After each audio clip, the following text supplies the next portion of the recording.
حنيني لصحبتي وحنيني وحنيني لصحبتي وحنيني.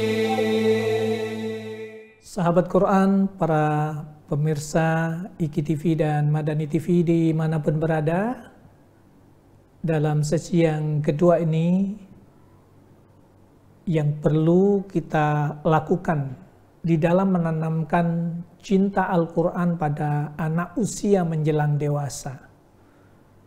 Jadi yang perlu kita pahami, setiap fase perkembangan anak membutuhkan penanganan atau trik atau langkah-langkah yang sesuai dengan karakternya.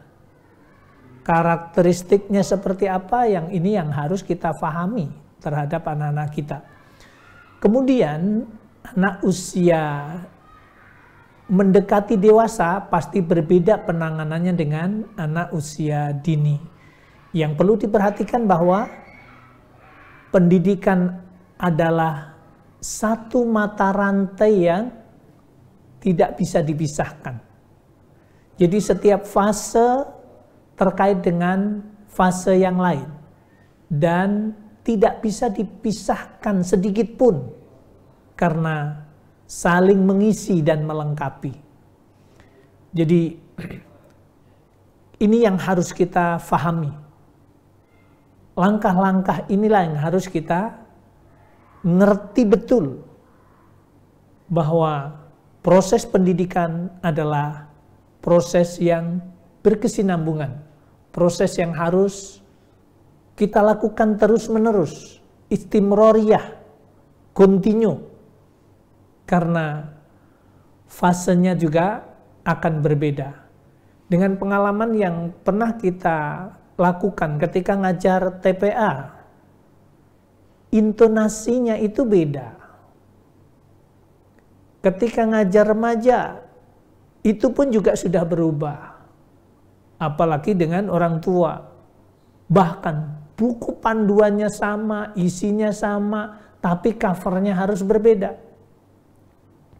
Contoh yang sederhana, kalau ngajar anak-anak 2-5 tahun atau 4-6 tahun. Kalau pakai Iqra, warnanya warna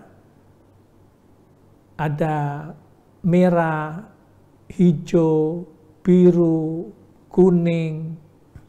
Setiap Iqra berbeda. Untuk apa? Karena kita memang mengkondisikan, menyesuaikan dengan umurnya. Nanti ketika sudah SMP kita pakai Iqra yang bendel. Tidak warna lagi. Karena ada kesan ketika pakai sudah SMP pakai yang warna-warni kayak anak TK. Kayak masih kecil.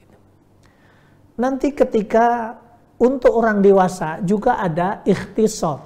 Ada ringkasan buku Iqra. Yang itu kemudian dipakai untuk pengajaran baca untuk yang dewasa.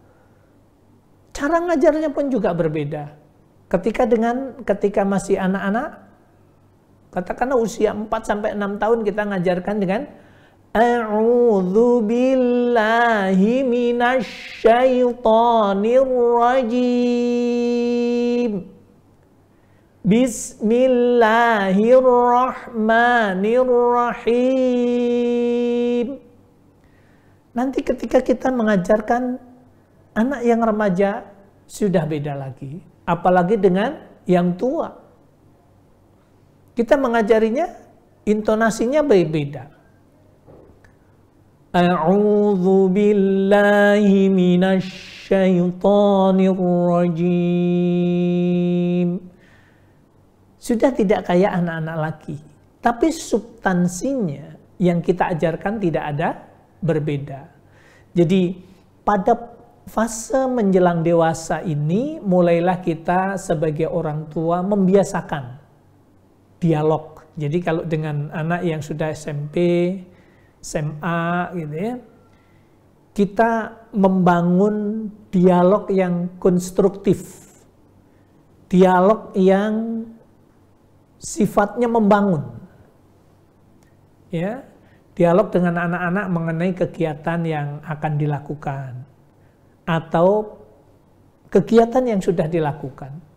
Jadi orang tua bisa memberikan pemahaman yang bisa memuaskan, bisa sampai memahamkan kepada anak tentang betapa pentingnya Al-Quran bagi kehidupan manusia di dunia sampai nanti di akhirat.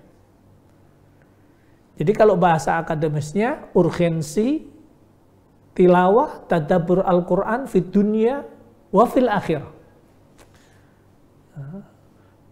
Jadi pentingnya memahami Al-Quran di dunia sampai di akhirat itu seperti apa, itu ada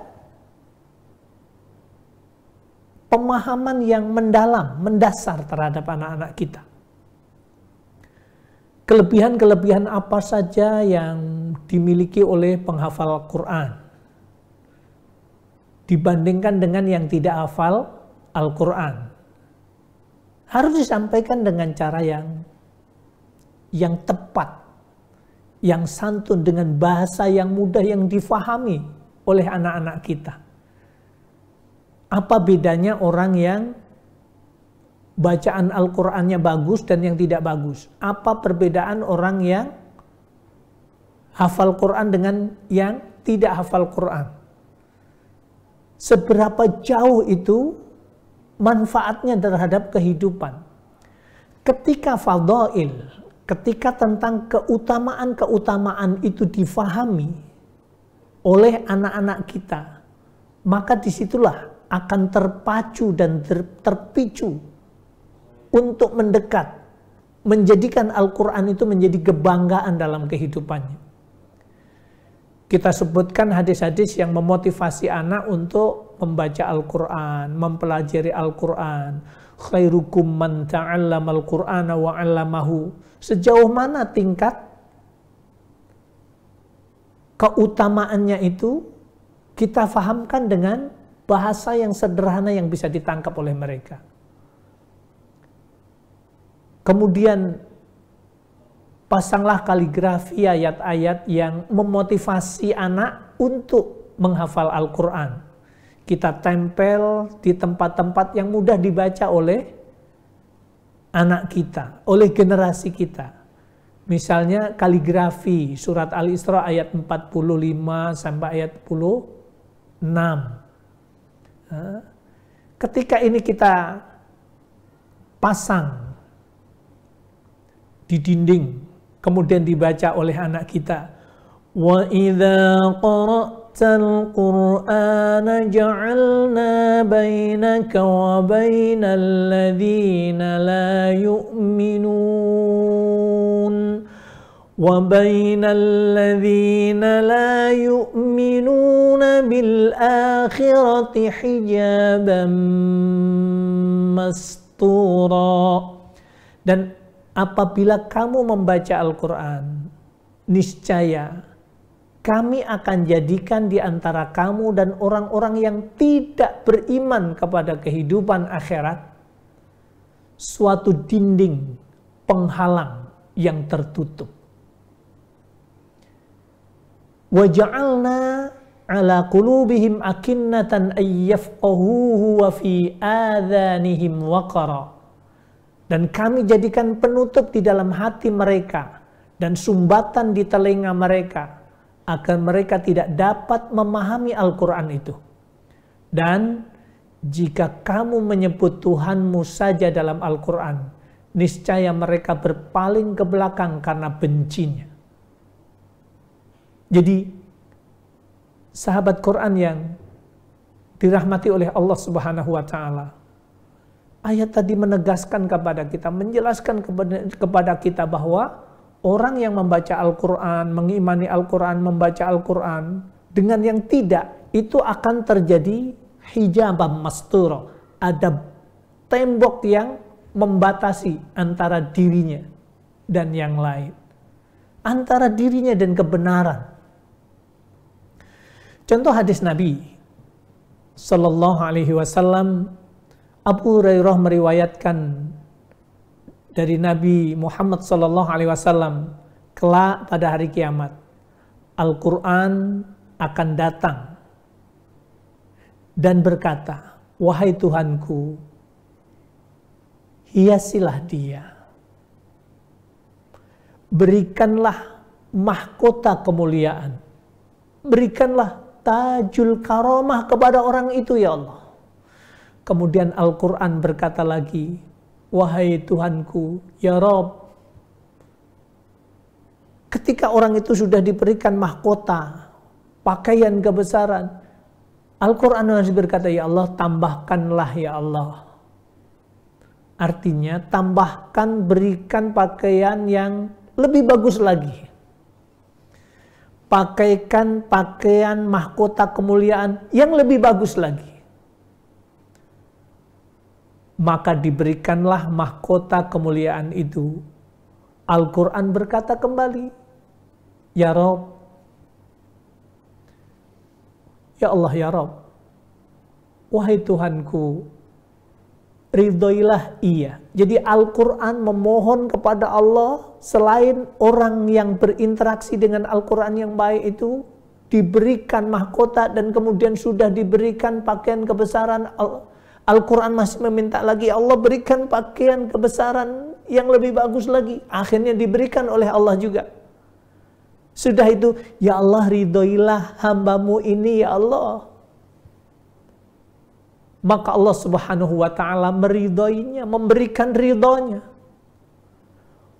Maka dikatakan kepadanya, bacalah Al-Quran, maka akan ditambahkan setiap ayat dengan kebaikan. Subhanallah.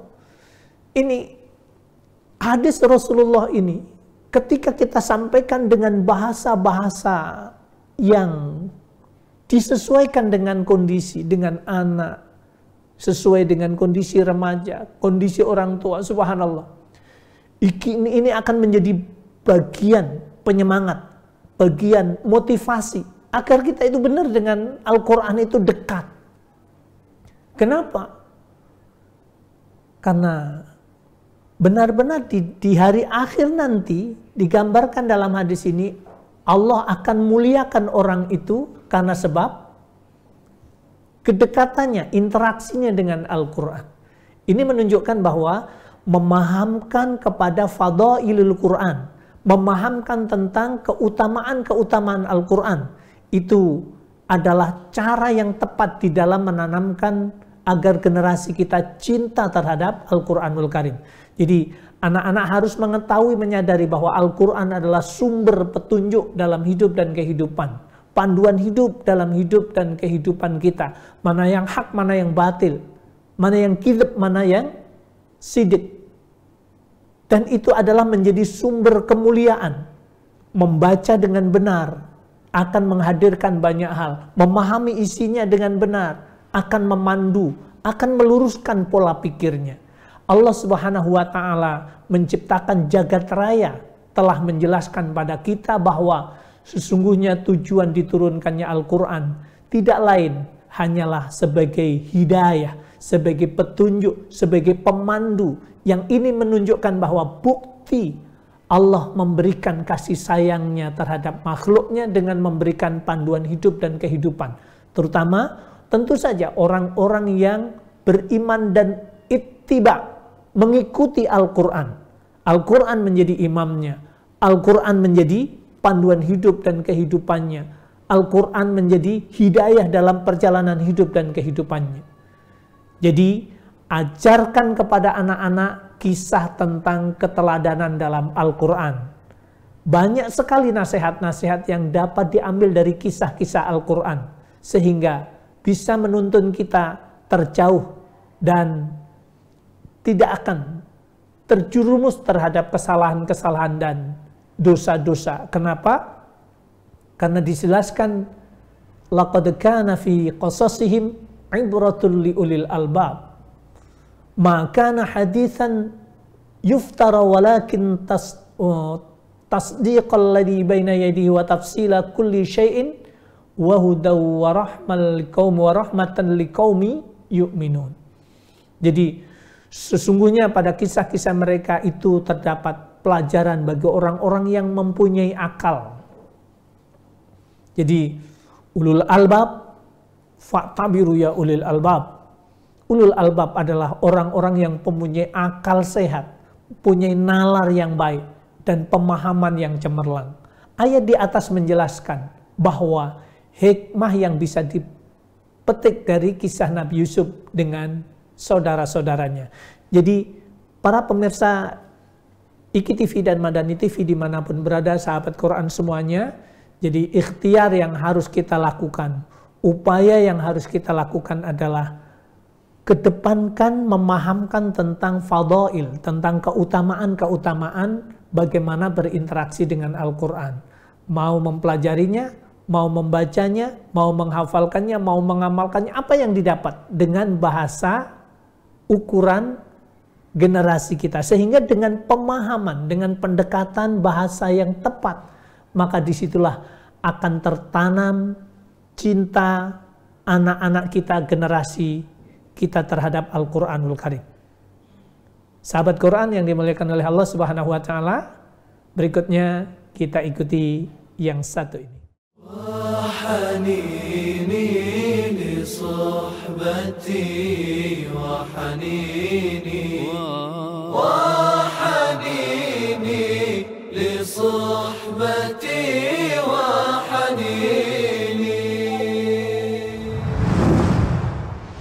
IKI TV, inspirasi insan Rabbani.